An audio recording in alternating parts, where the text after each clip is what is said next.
Johnny Depp never wanted you to see the real him. And for 40 years he made sure you didn't.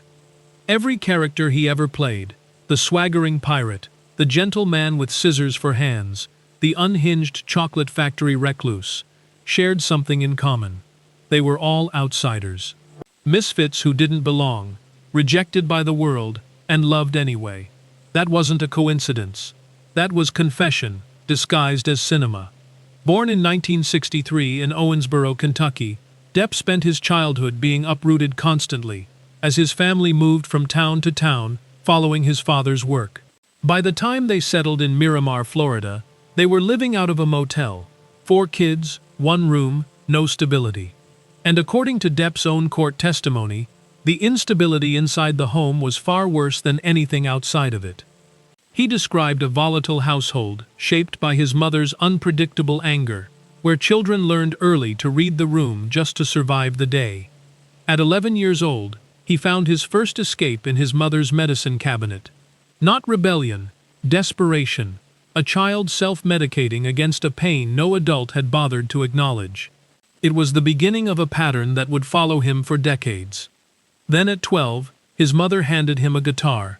The same woman who was, by his own account, the source of so much of his pain, also gave him the one thing that could soften it. When his fingers found the strings, something quieted. Music became the first language he ever truly spoke. He dropped out of school at 16 to play in bands across Florida, and eventually made his way to Los Angeles, chasing a record deal that never came. When that dream collapsed, a chance encounter with Nicolas Cage redirected everything. Cage reportedly saw something in the unemployed musician and encouraged him to try acting. What happened next rewrote the rules of Hollywood.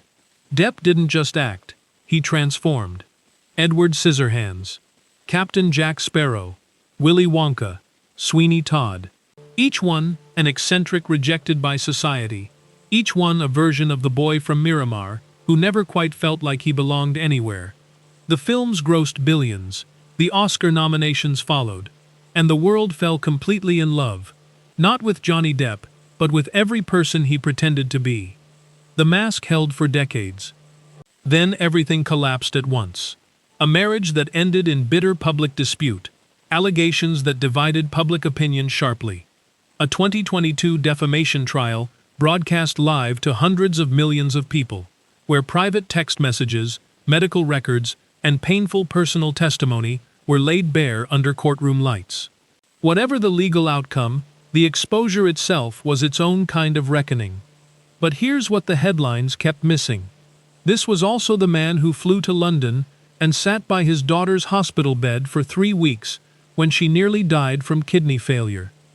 The man who donated $2 million to the hospital that saved her, and then kept coming back, dressed as Captain Jack Sparrow, not for cameras, but for children fighting for their lives. The mask that was born from survival became, somehow, a gift to others. Now, in his 60s, Depp is still here. Grayer, slower, undeniably marked by everything he's been through, and still reaching for the next role, still picking up the guitar. Not a comeback story with a clean ending. Something messier and more honest than that. If this story moved you, hit like and subscribe. Stories like this one deserve to be told all the way to the end.